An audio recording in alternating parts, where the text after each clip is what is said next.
صحیح بخاری کتاب وحی کا بیان۔ باب کیفیت وحی۔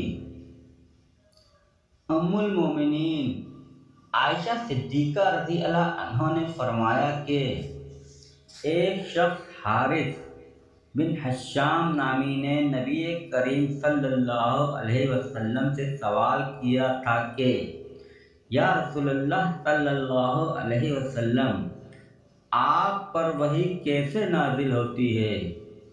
آپ صلی اللہ علیہ وسلم نے فرمایا کہ وحی نازل ہوتے وقت کبھی مجھ کو گھنٹی کی سی آواز محسوس ہوتی ہے اور وحی کی یہ کیفیت مجھ پر بہت شاق گزرتی ہے۔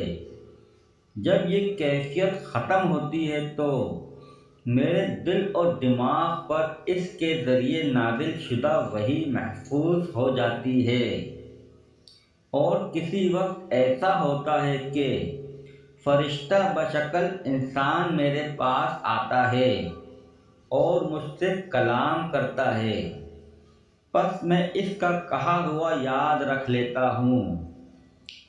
عائشہ رضی اللہ عنہ کا بیان ہے کہ میں نے سخت کڑاکے کی سردی میں نبی کریم صلی اللہ علیہ وسلم کو دیکھا کہ آپ صلی اللہ علیہ وسلم پر وحی نازل ہوئی، اور جب اس کا سلسلہ موقوف ہوا تو آپ صلی اللہ علیہ وسلم کی پیشانی پسینہ مبارک سے شرابور تھی۔